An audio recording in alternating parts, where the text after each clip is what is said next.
everybody, I'm Quinn. And I'm Scott, and it's time for the Almost Friday show for December 29th, 2011, the last show of 2011. It's true. And with our last show, we're bringing sort of a year in review. Sam's going to be talking about the movies and games that stood out this year. Yes, which there are many. It's true. It's been a big big year especially for games. It's true, yeah, definitely. Then we're going Tech Insight. We're talking about the big stories of the year, from the very specific to the very general. What stood out and we're looking forward to seeing next year, because CES is coming up in a couple of weeks. It's true, and CES always brings new technology for us to look at. In science, Sean's talking about the cool stuff that was invented this year and the cool stuff that was cured or solved this year. Yes, and a few of his favorites, of course. Absolutely. Robot stuff. Then we're going behind the lens. We're going to talk about it's been a pretty big year in advancing that kind of stuff, too, with mirrorless and that entering the market. Absolutely. Big time. And then we've got our gear of the year again as well. We like to pick a camera or a piece of technology that we think stood out this year in changing the photographic field. So without further ado, it's time for Off the Press.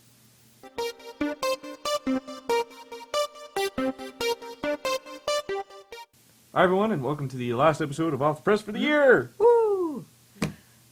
So it's kind of the year in review, eh? Yep. So, And all as the with best. most last episodes of podcasts and things, we're doing a list show.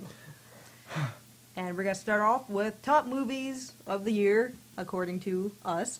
So, mostly names. So you're not going to see any, like War Horse or what other good dramas came out this year. I have no idea. Yeah. isn't out. Yeah, it came out on Christmas Day. Anyway, So- we're going to start off this list in sort of chronological order, sort of not quite, actually no particular order. We're going to start off with X-Men First Class, which I personally thought was the best superhero movie of the year, much to the disagreement of some of the other guys around here.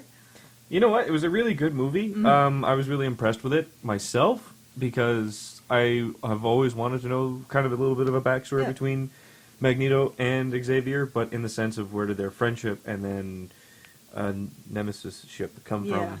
You know what I mean? Mhm. So it was kind of one of those really neat stories, and, Very cool, very Kinda- well-made movie. they also did those neat little Easter eggs. Yeah. Like that dude who shot the energy out of his chest. That dude. Yeah, that was Cyclops' dad. Yeah. Or one of his relatives. Or I'm assuming something. his dad. Yeah. So that's kind of cool. Mhm. The fact that they can work things like that in there. So And, all right, and best music video of the year goes Sucker for Sucker Punch. Punch. Yeah. yeah. Oh my God. Music video / best fan service, I guess. Yeah. Mhm. Yeah, I'll agree on that one. Yeah. But you know what? Still visually stunning. Very visually interesting movie. Like steam-powered zombie Nazis. There was something for everyone. There were 5 or 6 music videos with different themes. Like some for anime nerds, for like the killing Nazis nerds, and Yeah. sci-fi train thing nerds. It was pretty much all sci-fi, but just the same. Mm-hmm. And then kicking it into an even more, I don't know how you call this. Keeping the sci-fi. Yeah, keeping sci-fi. Super 8. So, I liked the movie. Yep. I was pretty impressed. I don't agree with them calling it the ET of our age. No. Because it had nothing to do with a friendly alien until the end when... Oh, I'm sorry if I spoiled the list for you. But until the end where they, take away, the I'm a pissed alien, eye Yeah. shields, and it goes... and it's all cutesy-eyed. I'm a happy alien now. Like, I don't get... This thing's been killing people. Yeah. It doesn't just get cutesy. It's way better than E.T.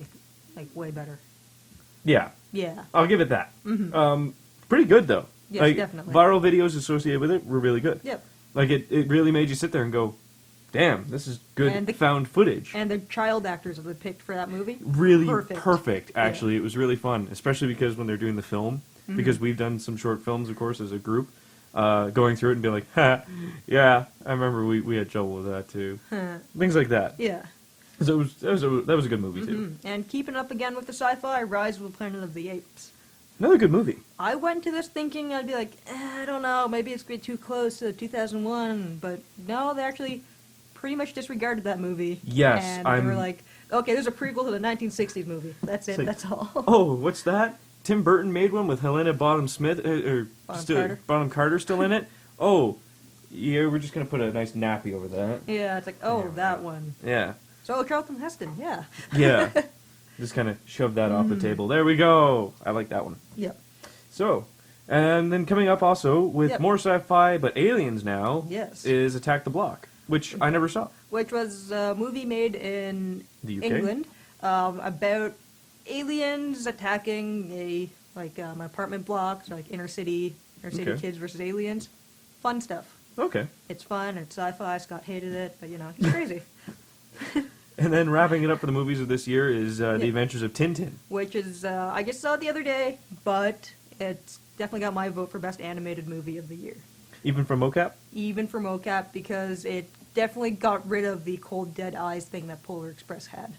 That's actually a really big feat. That If you can truly sit there and go, wow, I can sit and watch that. because it's just cartoony enough where it's not creepy, and it's just realistic enough for the cartoony bits to look really good. Oh, that's good. Mm-hmm. And then, basically, running into the second half of the segment, going Yes. for top games of the year. One of them isn't really a game, but It's a game system. It's a gaming thing. Yeah, the Nintendo 3DS, which I've had truly the pleasure of fooling around Yeah. with. And you still have your eyeballs, I see. Yes, they're still intact. Mind you, there was a bit of a headache behind them. Yes. Or an eye ache. I'm no good with 3D. Glasses don't work for me. But this thing is actually really Yeah, cool. the 3DS, I found that once you got used to it, like maybe after collective 30 minutes of play, your even eyes less. kind of adjust to it. Yeah. So, The only thing is, though, when you move out of that bubble, yeah. it's done. That Like teeny tiny little neck hurting bubble. you more than like. Well, actually, you can set it up perfectly fine. Then your arms start hurting. Okay, I'm used to playing on my back with a Game Boy in the past, anyway. But it's just the only thing is though, when you do that, when you get out of it, my eyes cross, Yeah. and then it's over. I have to go turning that off for a minute, Yeah. and then slowly raise it back up because it's like, oh, my eyes are gonna bleed, Oh. and yeah. But otherwise, it's a lot of fun. Like Mm-hmm. they actually integrated like I'm just playing Zelda right now, Ocarina of Time, and Very well done. The 3D. yeah, effects. like the way they've done it is actually, it's not detrimental. Yeah. It's like, wow, I can actually see Hyrule all the way over there. Because it was I gotta made get as there. chunky 3D objects, and chunky 3D objects are easier to make Yeah, really cool looking really than cool like, depth, and than it's like a actually 2D works. fighting game or something, you know. Yeah, and it worked really well. Mm-hmm. So it's a neat little device. If you're willing to put up the risk of losing your eyes, why not Yes. go for it? And now we're just going to talk about some games that came out this year, no particular order of goodness or likableness. hmm All right, we're going to start off with L.A. Noire, which was kind of the storybook game of the year, I would say. Yeah, I never played this one. I fooled with it, but I didn't actually play it. Yeah. It's actually not too bad. Yeah. It's a good. It's a hard-boiled detective story. You're And basically playing like a novel or something. You're basically Humphrey Bogart Yeah. and like Maltese Falcon. So it's hard hitting, but you're doing more detective work. Mm-hmm. Like you actually are taking down notes and things like that, and they kind of encourage you to do it even outside the game. Yeah. Because it comes in handy. But otherwise, it's actually for the time period they're trying to capture, quite stunning. Mm-hmm. Like just if you look at screenshots, if you look at videos, or if you even do demos, it's actually like, wow, this is a noir film. Yep. And I am actually happy to be in this. Mm-hmm. It's actually really cool. And I heard it was a pretty good mix of action shooting Mm-hmm. and then your kind of brainy detective stuff. Yeah, and they basically have taken the whole point-and-click adventure game and Pushed the it shooter. into the 21st century. Yeah, they kind of tried to shoehorn them together and compress them, and it works well enough for what Yep. they're trying to accomplish. And something that's on the total opposite end of that, we've got Child of Eden, which was the acid trip of the year. I never played. It's basically really colorful things flying at you, you're shooting them, and it's really cool, but it's a really short game, and unless you know what it's about going into it, you're going to watch the videos, you're going to be like, because they don't really tell you anything. There's a girl in it, apparently, who's like the internet or something, and Okay, you're shooting viruses that are really colorful things, but the music, amazing. so in the game. it's like the fourth Digimon movie Yes, or some such like that. exactly like that. Wow, Mhm. I pulled that way out of the annals of my brain, and I worry for myself now. And then coming up also is the finally, Hey. the mythical unicorn of the gaming industry has finally come out this year, and it turned out to be absolute crap and a disappointment. Yes. Was Duke Nukem Forever. So I actually did play it. I luckily didn't buy it. One of the advantages to fixing computers is sometimes you have to test a system. Like we've actually had to test gaming machines, and so Yes. we've played some of the games that people have put on them. Duke Nukem Forever was one of them. I am very, very. I am very disappointed. I can't get my life back. The can't- few minutes I played, I can't get that You back. can't get that 15 minutes back. No, I am actually that disappointed with the game. Wow. They tried to capture that original Duke Nukem, right? Yeah. So, but it just didn't work. This was a game aimed at 13 to 17-year-olds that was unfortunately rated M. So most 13 to 17-year-olds can't buy it. And it was On 13, their own. 17, and 17-year-olds back when we Yeah. were, before we were 13 and 17. Yes. So it appeals more, it's supposed to be appealing to people actually our age And the because bug- it's the nostalgia thing. And then people our age have grown out of it, and then Yeah, because now we're going, oh, wow, God. that was cool when I was like 12. But Yeah, come on, but it was the man. fact that they shoved it down your throat. They Yeah, didn't that have to too. do it that way. But anyway, just Yeah. the same. And now going back to something actually better. Yeah. Deus Ex Human Revolution, which was the third in the series. First one, really, really great. I played it after this one, mind you. Second one I played as well. It wasn't as good. And then the third one actually kind of brought the series back to life, in my opinion. It takes place beforehand, before the Alright. first game, and ties things in beautifully if you pay attention. The visually, it's quite stunning. Yes. I Some- haven't actually played this game, but I've Yeah. watched it being played. It's a very good looking game. Yeah, the stealth elements are actually not too bad. You have to be stealthy at times, and then your power-ups have, of course, their own little thing. Like when you start getting your augmentations, it's actually really cool. Weapons, in my opinion, you can just basically go through the whole game with a silenced pistol that's got that has been upgraded to snot, and you're okay. Yes. As long as it's got a laser pointer or silencer and armor piercing on it, Good enough. you can do anything. But just the same, it was actually a really fun game. If you haven't played it yet, I suggest you pick it up. It might be on sale still. If you go through Steam or in stores, definitely pick it up because it is worth it, especially if you like Deus Definitely. Ex. And if you're at that, get the first one as well if you haven't played it, The because first one's probably dirt cheap by now anyway. it is about probably $10, maybe Yeah. less. Of course, visually it is very retro. It feels like It's actually now, as probably when you're going to see this, it'll be 12 years old. Anyway. All right, so moving on to the list, something cool, something for the kids. Got Skylanders Spyro's Adventure. It's fun with the little toys, and you put it on the platform, and all Why your do I- information gets saved to the toys. So if you bring your toy to your friend's house, you can. Oh, Your level wow. 10 can beat up their level 2. If only we had that when Pokemon Yes. first came out. That'd be This awesome. is kind of like Pokemon, except it's cool now because I make my own money. So I'm an adult; I can buy whatever I want. I would definitely hate to be a parent with a kid that wants this. Yeah. It's a money trap. Definitely. And then coming up is also Rocksmith, Rocksmith, which takes the music game, cranks it up to a whole new level. What you do is plug in your guitar to your console of choice, and then Okay. it teaches you how to play songs, as well as there's like practice modes that teaches you chords and music-y type stuff like that. cool. It's about time they did that with these games. It's really cool. Rock Band 3 tried to do that, but Yeah. we all know how that ended. Yeah. Ugh. And then coming up for, as Yahtzee put it, the shooter season to Yeah. 2011. Or the year of the threes, as we're going to Yeah, find out. Year of the Threes, which is actually really odd. There's Battlefield 3 and Modern Warfare 3 that came Yep. out. Both of them good games in their own right, in the sense that, well, they're the same as before. Yeah. Innovative, not quite. Fun games to play, though. Definitely, if you're into those games, you should get them, especially Battlefield 3. There's sprawling maps. Yes. The online play is amazing. However, Modern Warfare 3 is lacking in multiplayer, but the story is still pretty decent if you do single player. Yeah, if you're into that. And then there's Uncharted 3, Yes. which is really a good one. And to your point of Year of the Threes, there's also Saints Row 3. Yes. Uncharted 3, though, is like watching an Indiana Jones movie brought to the new era without Shia LaBeouf and Harrison Ford, unfortunately. Yeah. But it's actually really cool. It Yes. it melds everything perfectly for what they're trying to do. Totally. And then Skyrim, which you've been Skyrim, playing. which I've been playing a lot of, and probably an unhealthy amount. Well, it wouldn't be the first time. No, it's filling the void that World of Warcraft left. It's pretty cool. Massively single player. That's the way I play fantasy games. Huh? Yeah. All right, then. And finally, we have the reason to dust off your Wii this year: Legend of Zelda: Skyward Sword. And was that fun? Like, I never played that one. I don't have a Wii. haven't played it either, but the reviews are positive, and Alright. a lot of people bought it, and Yeah. it seems pretty good. Well, check out these games and movies if you haven't in 2011, and check them out in 2012. And otherwise, have a great new year. Hey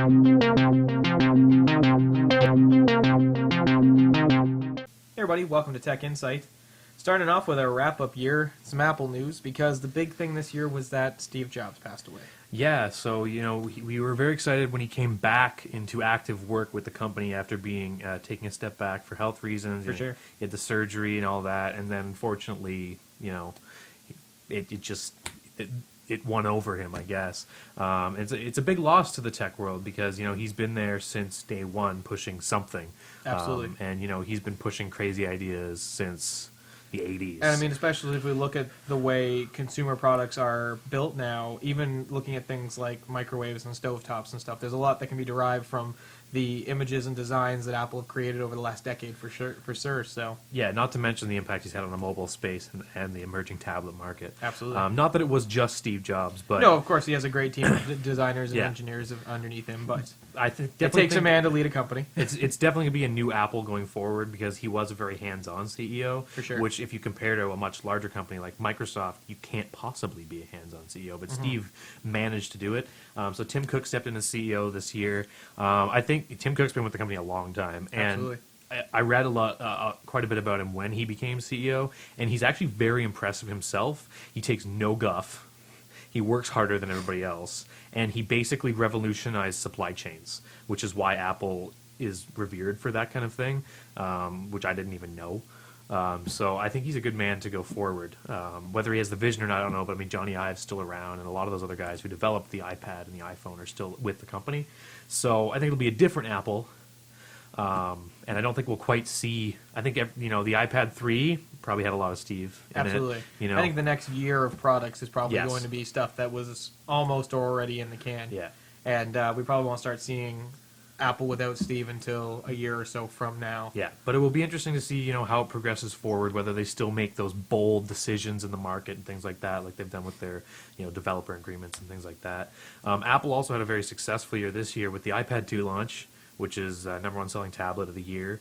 They updated their MacBooks like they always do. New iMacs that were received really well. The Apple TV 2, which was a great product, very popular. iPhone 4S, which was not as good phone, but not what people wanted, but But still sold. interestingly, it changed the way people were buying phones. As there seemed to be a lot more people buying iPhone 4Ss out of contract, Yes. unlocked, than re-signing their contracts, especially here in Canada. So I think it's starting to show that people are more willing to put money up front to have the freedom to do what they want with their Yeah. cell phone providers. Which is very interesting, especially for something like the iPhone 4S, which is at least $600. Absolutely. Which but they had another Apple year, the iPad 3 is probably just around the corner. Yep. So we'll be looking forward to that, and hopefully a redesigned iPhone 5 next year, and possibly an Apple television, which we're not interested in at all. But if it's there, we'll tell you about it. And speaking of tablets, it's been a huge year for tablets. Yes.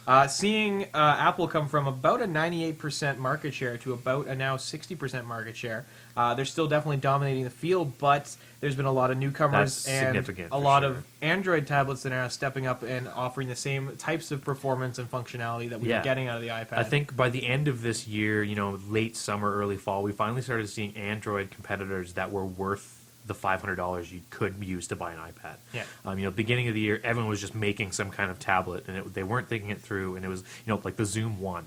Yeah, Looked like it could be good, and then had all these problems. absolutely. So I think finally we're seeing, people like Sony stepping up, Asus with the Transformer Prime, really good products. Samsung's Galaxy Tabs are now in a nice working space as Yeah, well. absolutely. But what also happened this year is we saw HP bring out their WebOS-based tablet and very Kill it. shortly, 6 weeks later, kill it. But in the process, drop the price to an incredibly low $150, $200 price margin and saw incredible sales of the device. Yeah. Thereby showing a need for a well-built, price-efficient tablet. Because if you look at the final numbers, the HP tablet was actually the second best-selling tablet across the world this year, simply because of that fire sale where it was like $99 for a touchpad.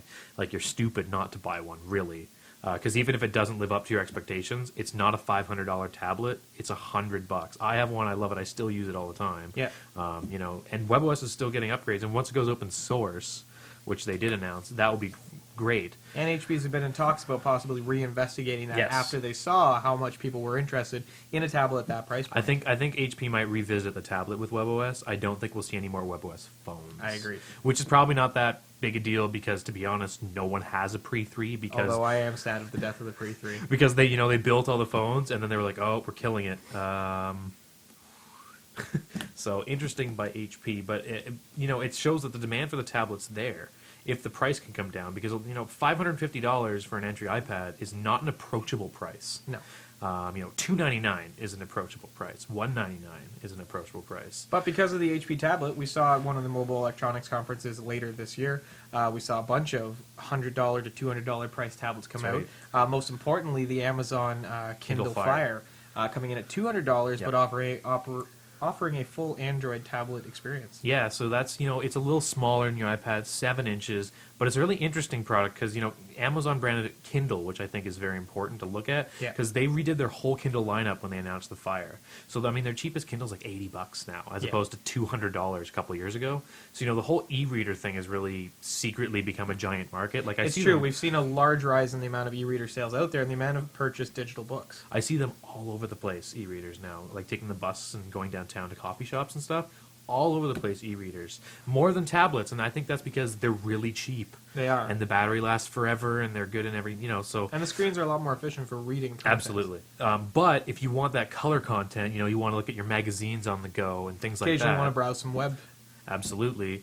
That's where the Kindle Fire comes in, because it's not quite a fully powered tablet. But what a lot of people didn't seem to grasp, even a lot of reviewers were like, oh, it's crappy at this. I'm like, it's not a fully powered tablet. That's why it's 7 inches and $200. They made it to be an e-reader plus. Yes. And for that, it's fantastic. It's got a good web browser with that integrated thing to use less data. I can't remember what it's called. Kindle something browser. It plays media okay, but again, it's only 7 inches. So, you're not getting that full experience. But it's... you get your full with the Kindle Marketplace. They have their own Amazon App Store for that. And that's something we've talked about. The whole reason why the iPad has been so strong is the large App Store marketplace. There's a lot of really great quality apps for both the iPhone and the tablet, and stuff that works on both. That's really keeping people in the Apple sandbox. And where all the other Android tablets sort of fall short is that they're all working off Google's marketplace, which doesn't really give them any revenue, and it doesn't build a system for them. But Amazon themselves have their own Amazon store with music and movies and books, and they have a sandbox that they can get people to play in. So they're sort of the strongest competition to come in and knock some sales out of Apple's hands by saying, hey, listen, this is what we're offering as a complete system, which most of the other suppliers can't do right now. It's very true, because Amazon's built it up, right? They have their giant customer base because of their successful online store in America, right? And then they're going, oh, well, you already buy, all this stuff from us. Why don't you buy your MP3 downloads from us? And they have a pretty popular MP3 download store, again, in America, but that's where these markets emerge, right? They've got their streaming service that came out this year. They've got the Kindle with all the ebooks service. And so they're really banking on you, hopefully already owning a Kindle, having a couple of books, and going, well, I kind of feel like a full-powered tablet.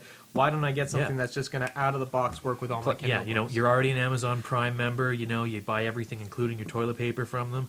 Why wouldn't you just stick around in that environment? They've already got all your information. You just buy. So I think an Amazon full-powered tablet next year would be very interesting and very lucrative for Amazon, because, to be honest, if they use Android, I still get the benefit of having, an Android that I'm familiar with, but, if I want to download an MP3, I've already got access to my Amazon store. And, if I want to get a book, well, I've got my Kindle app, and it's integrated with the Kindle store, and things like that. So, to have your Kindle Fire and you say, your Kindle Fire Plus or whatever they want to call it, that covers your whole market. And then you're like, oh, you just want a tablet for a little bit of stuff? Well, here's the Kindle Fire. Oh, you want a full-powered tablet? Now you go up to this one. Plus, oh, look, our great integrated everything. So it could be very interesting. We've seen a lot of stuff in the mobile world as well, not just tablets, but in cell phones. Yes. We saw Windows Mango finally sort of hit the point where Windows Phone makes a viable third option as an operating system. Yeah, so Windows Phone 7 actually came out in 2010, but no one cared. It looked cool, but it came with like 4 phones or something like that. And you're like, oh, great. And, why would I buy that? But, the marketplace has been exploding in terms of new marketplace. I think it's like past the 100,000 apps or something like that, which, considering there's almost no market share on those phones, that's pretty good. And I mean, they've just made it better. It's very integrated. If you like an integrated feel, the Windows Phone 7 you can't really argue with it. It's more integration with everything than Apple because Microsoft has more to integrate with. Absolutely. Microsoft teamed up with Nokia this year to release some Nokia-branded Windows 7 phones, and they are some of the best-looking Windows look great, Phone 7s yes. that we've seen thus far. The Lumina or Lumia 800 looks like a really fantastic alternative to the iPhone if you are looking for something with a sleek design, good build quality, and also a different operating system. Yeah, especially since Nokia's always been known for good hardware, so we can, that with a new, really modern-looking OS could be really good. So look forward to. I think Windows Phone 7 is going to be they're a happy third, fourth place, but don't count them out. They're a really good phone. If you're tired of iOS or you're tired of Android's foibles, Windows Phone's a good option. Certainly better than something like a BlackBerry. Yeah, so RIM's been kind of fighting for that third place with Windows, Yeah. because they have been getting a decreased market share this year, mainly because people are starting to get tired of their subpar performance. Yeah, so they released a pile of new phones. They got the Bold 9900 with a touchscreen, which is the same. It's a Bold 9000 with a touchscreen, really.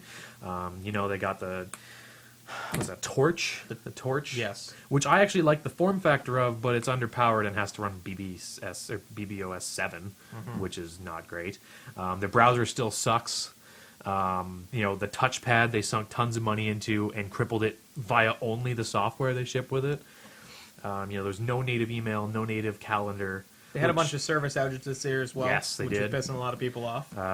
However, they have made some interesting choices, which I think are going to help carry them through in 2012, and that is their new BlackBerry Mobile Fusion Absolutely. platform, which is basically offering BlackBerry Exchange servers on Android and iPhone devices. So you can keep that secure BlackBerry integration for your corporate network, but if Executive A wants to have an iPhone instead of a BlackBerry, that's just as easy for your IT guy, and he doesn't have to worry about the iPhone. It can still be remote killed. It's still got the good same encryption. So I think that could be really lucrative for BlackBerry, provided they actually innovate in the space and not just keep offering the same service. But BlackBerry's got a lot of, their reputation's still good at the corporate level. Companies liking BlackBerry. So hopefully they can pull it together and do something. But please stop making subpar hardware. No one wants it anymore. And we're also looking at, again, a new iPhone. The iPhone 4S came out this year and continued to be a popular device. Yep. It offered Siri, which was sort of the first and best attempt at a communication-based assistant on a phone. Yeah, very cool. I think the jury's still out on how useful it will end up being. For sure. But again, we're still in beta, technically, which is weird for Apple. But hopefully you'll get, I think once Siri APIs start coming out, it might get more interesting. Absolutely. At the present time, especially for Canadians, there's a lot less that we can do Absolutely. with it. But hopefully in the near future, it'll become something impressive. But the iPhone 4S was a little lackluster for a lot of people because it's in the same, it looks the same as the iPhone 4, and yes, it's faster, but do you really need that? And really good camera. But a lot of people are already using the iPhone 4 as a camera, so but still sold great. Absolutely. And it is a good phone, but it's not mind blowing. But still sold great. So apparently they can just release whatever and, and still do well. But they're still selling the 4 and they're still selling the 3GS. So there's an iPhone for everyone now. So continued dominance in the marketplace for sure. And moving on to conflict this year, a bunch of stories that have sort of pushed the boundaries of internet and the rules that apply to the internet. First off was the PlayStation Network being hacked. Yes, which taught a lot of lessons to a lot of people about lying to your customers. Yes. Because PlayStation Network got hacked and didn't tell anyone about it until about 10 days later, at which point all the customers were freaking out because they're going, well, how much of my information do they have? Why haven't I been able to change my, why didn't I know I needed to change my password? So there was a big hit for PlayStation in terms of customer trust, I think, there. And unfortunately, it made matters worse. PlayStation launched an update to the PSN network that had a clause in it basically saying that no one could partake in a class action lawsuit against PlayStation in regards to this sort of thing.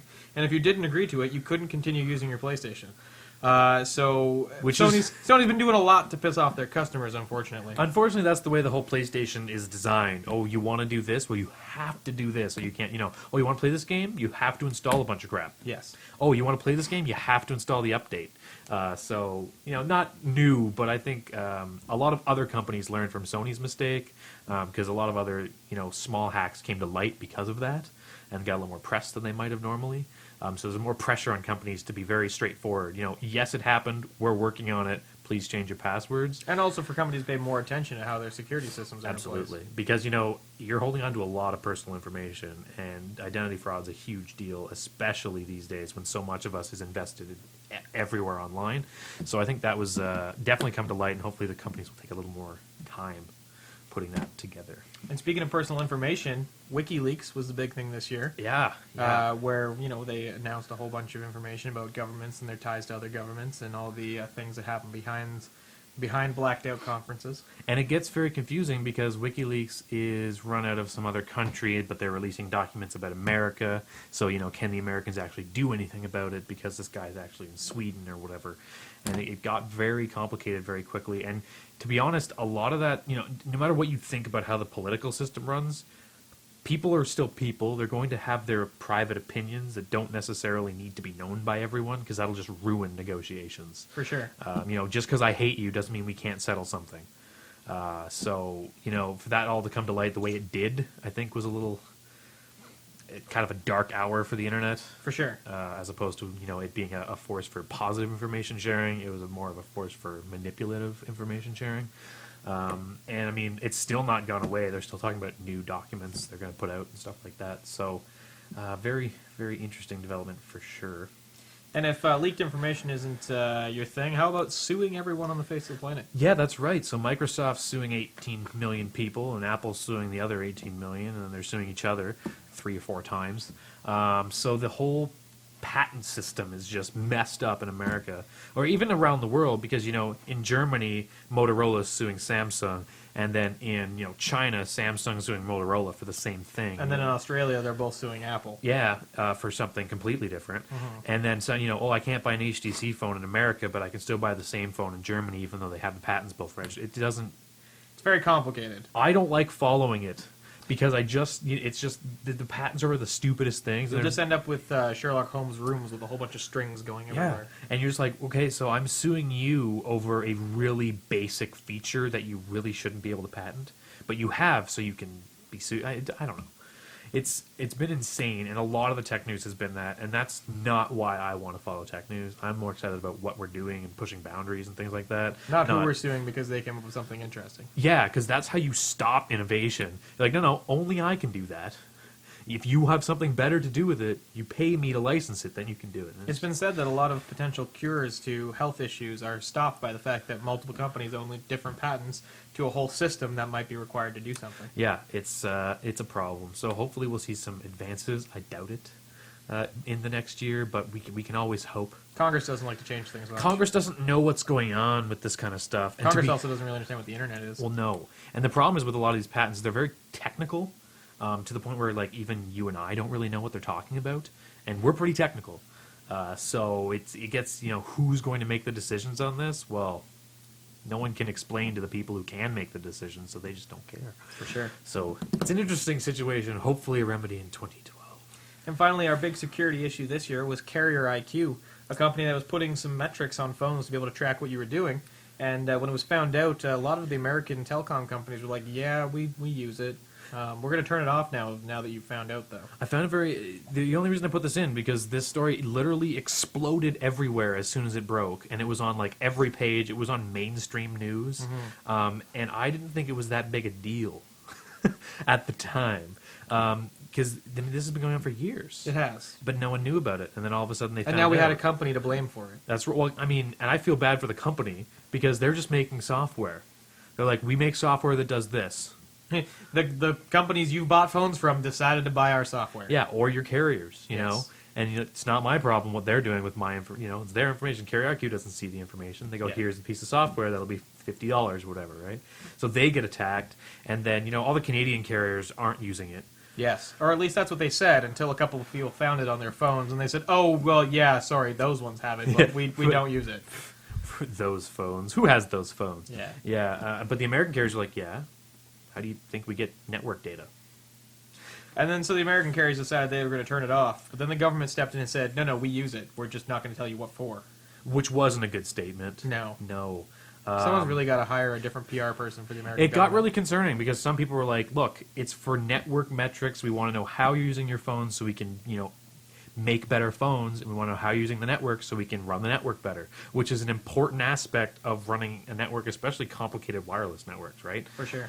But it get concerning because some random guy made a YouTube video that said, "Oh, look, I can log every keystroke if I modify the software in this way." And I'm like, okay, but if no one knew Carrier IQ was there, who would modify the software to randomly monitor your key? And anyway, just because stuff could happen doesn't mean it was happening widely. Like, I don't think some guy at Sprint sitting there going, "Hey, I know this guy's email password." This guy's looking up stories about goats. Yeah, but some people found it very invasive. So at the very least, it's been put out there now. So that's our wrap up of tech this year. Hopefully next year will be just as exciting. Yeah, please join us in a couple weeks for our CES coverage. It should be 'cause, full of action-packed, full of it'll news. be a lot of, hey, this tablet's coming out. We think it's gonna be shit. Hey, this tablet's coming out, and we think it's gonna be awesome.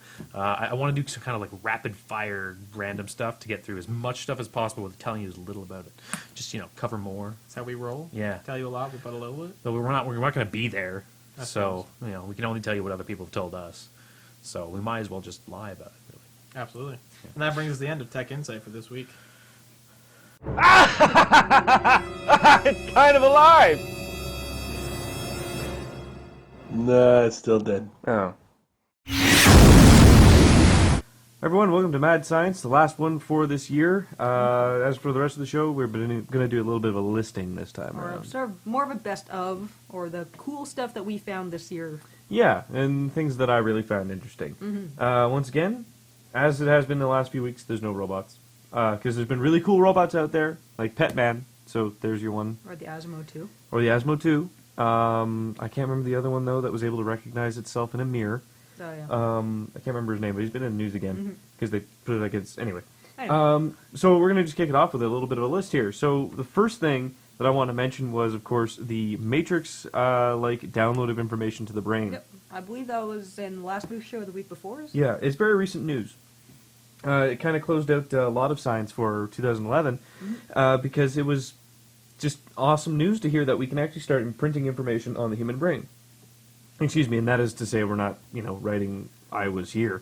It is actually saying that we're going to take someone's experience and literally take that area of the brain and imprint onto another brain the same action, which is really, really cool. So they're hoping to, of course, advance it so we can eventually just jack in and download info. I need to learn algebra today. That Excellent. Oh God, that would come in handy. And then there's also, though, speaking of that, there's a human augmentation debate that Yes. went on. It was kind of clandestine. Came out with the Human Revolution game, of Yeah. course, for Deus Ex. But it's But cool. it's- It's really cool to see entertainment like that going into science and then And actually spurring on some conversation. Exactly. Because it is actually a bit of a debate that has to happen eventually. the company that made the game actually put together a mini documentary that they released online of Yeah. a bunch of different people Factions. showing off all their cool prosthetics and all their Yeah. cool And then- augmentations. And then there was also the other flip side of that, where there was a viral hacking of that website. Yes. The Seraph Industries website from the Purity First people in the game, which was actually really well done. But it spawned an actual debate in real world, and it was very important because we do need to talk about what's going to happen as technology advances and we start to integrate it with ourselves. What are the ethical boundaries? What are the moral boundaries? So it was really interesting to hear both sides. But yeah, so it's actually really weird because there's not as much temperance as you think. The other thing, we get into a little bit of medical as well in this case. There's the lab-grown trachea Yes. for a patient who he had throat cancer.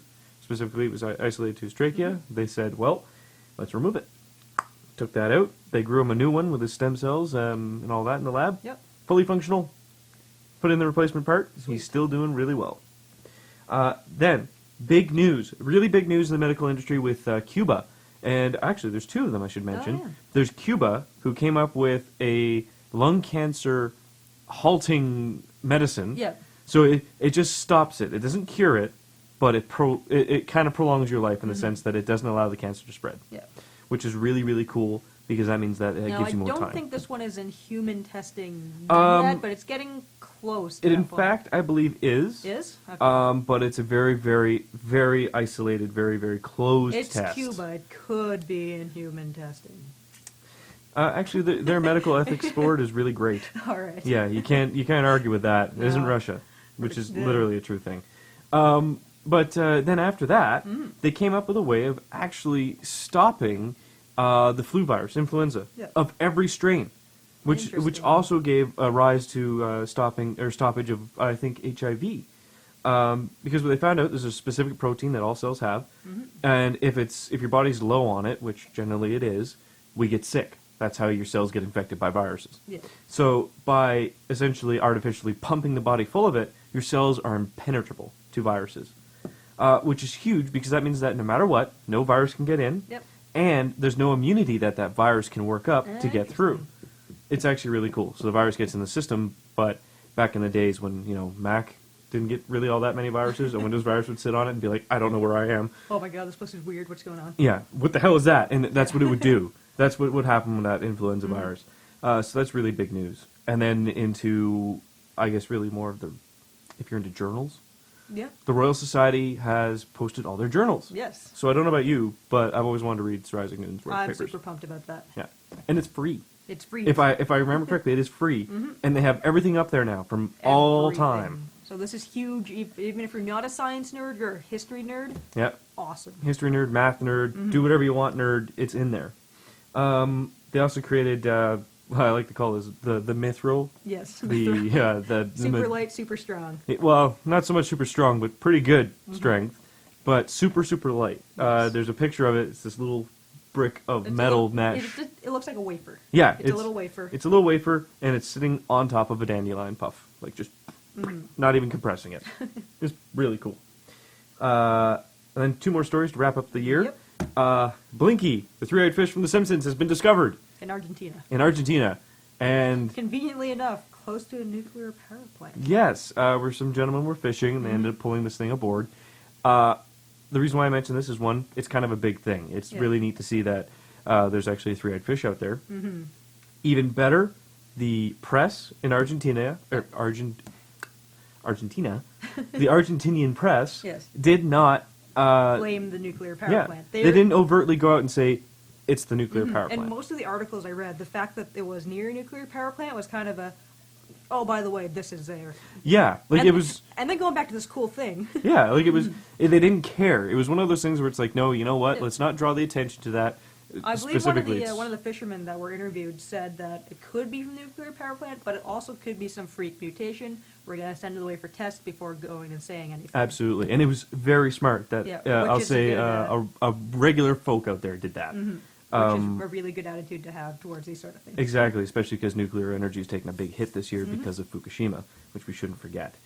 And then the last thing, the Yep. artificial cerebellum. Yes. So, of course, another augmentation for the human body, not in human testing, No. but this kind- one So this one is kind of like RAM for the brain. ties into Ties it. in- right. This one is actually allowing us to give that so-called muscle memory, but more of the nervous memory. So you would be able to implant, if you're a boxer, you Okay. could actually take their stimulus. You can implant it into your cerebellum, and then you would have the somewhat know-how. I think boxer's a bad example. Why don't we go with the walking a maze? 'Cause the Well, boxer has all this the is where it physical- comes in, yeah, though. This is yeah. where it comes in. The hippocampus, which is what they Yes. made, which is where they find that most memory is stored and experience is stored. They've created that as well as an artificial, Mm-hmm. which they used in rats to go through a maze and taught one to do it and then switched off and it couldn't do it again. Yep. So this is how these two tie together, because now you have the body motion, the body knowledge, but now you also have the experience There we go. and the memory knowledge of like, okay, if I do a haymaker, I'll know to take him out this way, Yeah. or if I have to block that way. So it's really, really cool.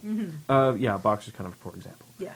But so that really just wraps it up for this year. We're actually seeing more pushing. It's been a crazy year this year, as you can tell. I'm kind of getting all my stories mixed up, but we did talk a lot about We did. sort of the There's- augmentation and brain stuff. Yeah. That kind of seems to be the big theme of this year. For, Absolutely. There's been a lot of medical. for the things that we've been covering here. Yeah. There's been a lot of medical advances. Hopefully 2012 gives us even more. And hopefully 2012 also helps us to see some more of the actual augmentations Yes. in human bodies. So otherwise, have a great new year and try not to blow yourselves up. I know I'm going to try.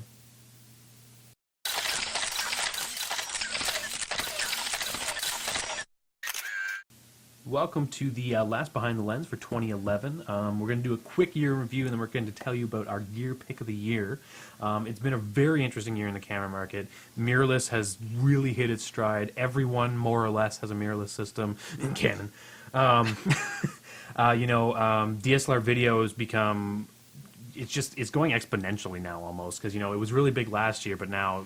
But what's everyone's interesting is getting in and- we've seen some changes too on the pro side of that. Absolutely. So we'll start talking about mirrorless first, and this market's been around for a couple years now, but it's really this year that it's become a lot more popular. There's been a lot more push from most of the companies to actually market these cameras, Yeah. and it's the first year that all the companies making it have put out really solid products. Olympus's new lineup of pens this year, all really great cameras, much faster focusing, better low light capability, new features. Panasonic's pushing better low light capability than most of the other mirrorless cameras, new lenses, all that kind of stuff. And then we also saw Samsung bring out some new cameras, Sony brought out some new cameras, and Nikon decided to join the marketplace with their J1 and V1. As well, Pentax decided to join the marketplace on the completely other end of the spectrum with their really tiny Pentax Q. So the only major player kind of sitting out of the game right now is Canon, although they've said that they don't really feel a need to make one because they're selling the Rebels just fine, thank you very much. Which is interesting because, I would rather have something like a Pen Mini or, a G2 or something like that, because your picture quality is going to be very similar to something you get in a Rebel, Yeah. but it's not a giant, almost SLR. For sure. So, I don't know. So mirrorless has been increasingly growing. I think it's about 30% of the market now in Asia, which is quite strong. So it's definitely something to watch out for next year. Going to be a whole bunch of new lenses from Nikon. There's been some rumors to be some pretty interesting new cameras from both Pentax and, or not Pentax, but Olympus and Panasonic. And we'll see what Samsung has to say in the market as well. Absolutely. DSLR video has been on the rise. Almost every camera that's an SLR these days on the shelf shoots video to some degree. Yeah. So it's next to impossible not to get a camera that shoots HD video, although they all have varying levels of control and all that kind of stuff. Which is a big change from, say, a year and a half ago, whereas, you had to be very specific about which camera you'd buy to make sure it would shoot video. Absolutely. We're still seeing Canon with a strong lead in the market as their Rebel series and obviously their 5D. 5D being 3 years old now and still not replaced, but still one of the most popular options for shooting video because of the look of full-frame video. So Canon's still taking a strong lead, but the Panasonic GH2 has been getting a lot of press this year because, like the GH1, it got hacked. And now we're seeing incredibly impressive bit rates, resolving information that's comparable to $10,000 camcorders out of a camera that can be purchased for about $750. So we're seeing some pretty interesting strides in digital SLR video this year, as well as a whole wealth of new accessories and varying price points and all that kind of stuff. But what's more interesting this year, I think, is that the pro companies have decided to finally put out some pro-level interchangeable lens large chip camcorders. Absolutely. Because they realize that the pros want more than just a 5D to be able to shoot video. The AF100 was announced last year and available late last year, but really kind of started to become available this year. Sony brought out their FS100, which has been a very popular choice. Sort of a weird design to that camera, but a very strong feature set.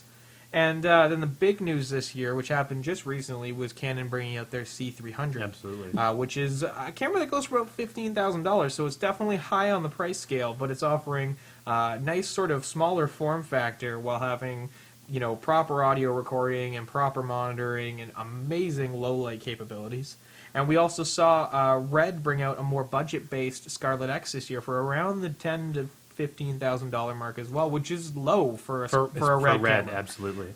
So we've seen a lot of sort of newcomers in that not ridiculously expensive market of pro video, which I think is interesting, and I suspect we'll see more this year. It's almost a new market emerging, right? It is, yeah. And we're starting to see the pros going, your Nikon D7000 is great, but I really would rather be able to hear what I'm recording and have a waveform monitor. And so the companies are listening and starting to produce products in that category. The other interesting thing we got this year was the Lytro camera, Yes. which is an entirely new take on photography because it's the shoot first, focus later method. So it's using it's a small sort of camera So that it's a box, more or less. it looks like an oversized lipstick container. Yeah. But what it has is it has a special sensor that takes a picture at pretty much all focus levels in a photo, and then with the software included with the camera, you can choose your point of focus afterwards. So it's really cool technology, and I think it has a lot of practical applications, especially for sort of press or news photography, where it's kind of like click, click, click, and then figure out what's important later. Although some people would tell me I'm crazy for suggesting that. But it's interesting to see that we're getting to this technology where focusing might be a thing of the past, and how this is going to play out, especially in things like military applications and stuff, is definitely an interesting concept. So the Lytro camera will probably be available, I believe, early this year, early Yes. 2012. Yeah. And at I think a fairly reasonable It's price point, around $300. I think around $400 or so. So it allows people to sort of take a chance on some new, completely different technology for taking And photos. to be honest, it's a little bit of, in terms of using it as a camera, you have to go at it a little differently. Because, you don't have to focus at all, right? So you can just go, this is my composition shoot, this is my composition shoot, and move. So it's a little bit more rapid fire, I think, that you might get into. So Yeah. it's a different way to look at photography almost. It could be really cool, especially Yeah. for street applications as for well. sure. To talk a little bit about an opinion, I feel Canon and Nikon, as companies, have really been sort of taking a step back from innovating. Although both companies have been making incredibly popular cameras, and some things like the D7000 are fantastic in low light, and Canon cameras are still incredibly popular for video, we've seen a lot of incremental spec bumps in their lineups, where it's things like, hey, we've added a swivel screen, buy a new camera. Hey, we've upped the megapixels just a little bit, you should buy a new camera. And to me, especially with companies like Canon and Nikon, the two big guys that really have the opportunity to innovate and make new things because they spend the most on marketing, and you walk into a camera shop and those are probably the first two companies you're thinking of looking at until someone tries to convince you otherwise. And they really aren't making changes. I mean, specifically like we were talking about, Canon has said, hey, we're not really interested in mirrorless because people are buying our Rebels, so what do we care? So that's the thing is, Nikon made a little step into the mirrors with the V1 and the J1. They did, yeah. But it wasn't... It wasn't what a lot of people were hoping for. No, it was. They took a bit of a different approach to it, and it's. I mean, depending on how you want to look at their approach. I mean, it's a smaller sensor than a lot of the other ones. Although the performance for the sensor size yes, is it's quite good. Absolutely. But they've taken really more of an approach of being, a camera for, I don't want to say the soccer mom because it's not really fair, but for someone who's looking for something small and compact with good Yeah. image quality, with really a focus on click. But the thing with what I think the result of Canon and Nikon not really taking a back seat, but kind of just cruising where they are, is people like Panasonic and Samsung are really breaking into these new. We're seeing a lot more markets. innovative stuff from these guys Yeah. because they have to do something to win out being underdogs. And you wouldn't expect the biggest changes in the camera market coming from someone like Panasonic. They've made cameras, but they've never been a big player. But they're coming out with things like the GF3, the GH2, which are great cameras. And then Nikon's just releasing the D7001 or whatever. You know what I mean? Yeah. So it's interesting for sure. However, the big thing this year was we had a bunch of flooding and earthquake, a lot of Earth-based issues that were causing, not to obviously put light to all the people that have lost their lives to this kind of stuff, but it has changed the way people are shopping for cameras because a lot of these companies have been severely limited in what they can ship out. Working in retail, we saw a huge supply shortage with Nikon. We've been told that a lot of our cameras we're not going to see until late February and early March. As well, Sony was... had to hold back their A77, their NEX7 launches. A lot of the companies actually that were going to announce new products. Nikon was supposed to announce some new cameras back in November, and then they didn't do it because they had this big problem. A lot of their places were underwater or their suppliers were damaged. So we saw a tightening of a lot of these companies for what they could get out to you. And there's been a lot of changes to the way things have been priced as well because of this. But what I will point out is, on the topic of pricing, we didn't see the dynamic changes that we saw in the hard drive market that was hit by the same problems. For sure. Where you were looking at, a $60 hard drive now costs you $200. And that happened overnight when the factory shut down. Whereas the cameras, we just didn't have any. There wasn't, doubling or tripling of the prices. Which is really a good thing, especially when you're talking like high dollar values, like some of these cameras. But it's good that they didn't do that. They dealt with the supply chain problems without punishing the consumer too much, as opposed to some other companies. So, And finally, this year we saw a huge rise to the number of cell phone photos taken. Phones like the iPhone 4 and the 4S and the Galaxy Nexus and some of the higher-end Androids that are offering quite good picture quality Yeah. are sort of taking over places like Flickr and Instagram and Hipstamatic, and all these programs are delivering tons of images daily by people that are using the phone that's the camera that's on them all the time, their cell Yeah. phone. So we've seen a bigger push, especially with the iPhone 4S, where a lot of its changes were better picture quality, faster focusing, better low light, better video, because they're starting to realize that people want the device in their pocket to do more than one thing. And I think it ties in well with the whole idea of mirrorless, because it's that stepping stone where you've got that cell phone in your pocket. So maybe you're not going to own a point and shoot now, but you still want something a little better. So maybe you're going to think about a mirrorless camera, whereas you might have bought a point and shoot before and kind of been like, well, it's it's better than my phone, but not so much better. Well, that's the thing. Like, I have a Canon point and shoot that I never use. Yeah. It's 12 megapixels. Nothing fancy, but the photos are definitely nicer than what comes out of my iPhone 4. But I always use my iPhone 4. So it's interesting because that might very well be driving the mirrorless market to some degree. For sure. Because I think a lot of people who are definitely into the smartphones are not going to be buying point and shoots anymore. And if they are, they're looking, for something a little higher level, almost those prosumer level things. So Yeah. it could be a shift for sure. And we've seen a bunch of good tablet software come out to make tablets a viable option for an alternative editing source for storing, cataloging, and working with your photos. I know I now use my iPad for about 80% of my own personal photography, as I love the form factor and size for carrying it around. So we're definitely seeing changes and a lot more mobilization of photography these days. We would like to stress, however, that the iPad is really the only viable choice at this time. At the present moment, yes. Not because of hardware or integration. It's very easy to get your photos onto an Android tablet. Absolutely. But you can't really do much with them once they're there. The software is a lot more limiting. Yeah. There's some really great apps for Apple's devices, but Tons of apps, not but, so yeah. much for Android. Yeah. Which finally brings us to our pick of the year, and no surprise, it's a mirrorless camera.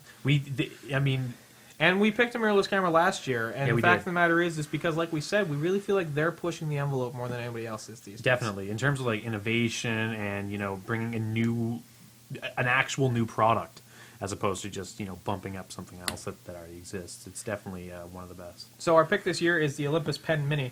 And my main reason for picking this guy is because of the camera that it is at the price point that it is. It came out retailing for $499, which was already an approachable price point, but very quickly for the Christmas season came on sale for $399. And that's not a we're getting rid of it price point. They were like, hey, we want you to buy this mirrorless camera for $400. And the Pen Mini has very good low light capability, super fast focusing, full 1080 video with manual control. Panasonic and Olympus share the lens technology, so there's a whole wide range of lenses available for it. But Olympus also came out with the fantastic 12mm and 45mm prime lenses this year. 45 is what we've got on here now. And so this guy was really the first time that I was kind of excited about a camera, because it's super fun to bring with you, as it's nice, it's really small. But you never really sacrifice any functionality. There's a gear menu in here that allows you to get into all the controls, from which way you spin the dial to manually focusing to reprogramming all your buttons to using wireless flash modes and all this kind of stuff. So even though you're spending $400 on a camera that kind of looks like a point and shoot, you're not wasting any money on features that you might have got if you spent a little bit more But money. that's the other side of that coin too, is it's very easy to use if you don't know a lot about all that. You don't want to be going in and changing your iris settings and your ISO and things like that. Still very approachable, because although accessible, you don't have 100 knobs on the top like you do on a DSLR or some of Absolutely. the other mirrorless options, right? So for someone, say, your mom could use this camera very easily, but someone like yourself, who's actually a professional photographer, could very easily get the same, the functionality they want out of the same camera. Yeah, so this has become my daily camera because its size and performance really fit the bill. So we've chosen the Olympus Pen Mini as our gear of the year this year, because we think it pretty much nails everything that Yeah. it needs to, and Absolutely. its price point is undeniable. And that brings us to the end of Behind the Lens for this week. That brings us to the end of the show this week. We hope you've enjoyed this year on the Almost Friday show. We hope to bring you more content next year. We'll be moving to a bigger studio, Yes. so hopefully that's going to give us more flexibility to do a little bit of new stuff. We're probably going to be investing in some new hardware as well. You'll probably be seeing more than one camera angle starting within a couple weeks, Yeah. which we're excited about, and be a little visually interesting for you, Hopefully. hopefully. And we're definitely going to try and, like our X100 review this year, we're going to try and get out and do a little bit more out in the field, because, we have fun doing it. It's time Lord, consuming. Lord knows we have the gear to do it now. Absolutely. So, as per usual, if you want to get a hold of us, you can reach us via email at contact@almostfridayshow.com. Or if you want to follow us on Twitter to get updates when new episodes are released, when we're shooting in the field, stuff like that, you can follow us at @almost_Friday. And once again, we have a Facebook page that you can find us. Just type The Almost Friday Show into that lovely little search bar and give us a like, and you'll get constant updates in your Facebook feed when we got new videos. Absolutely. So, until next year, have a good year.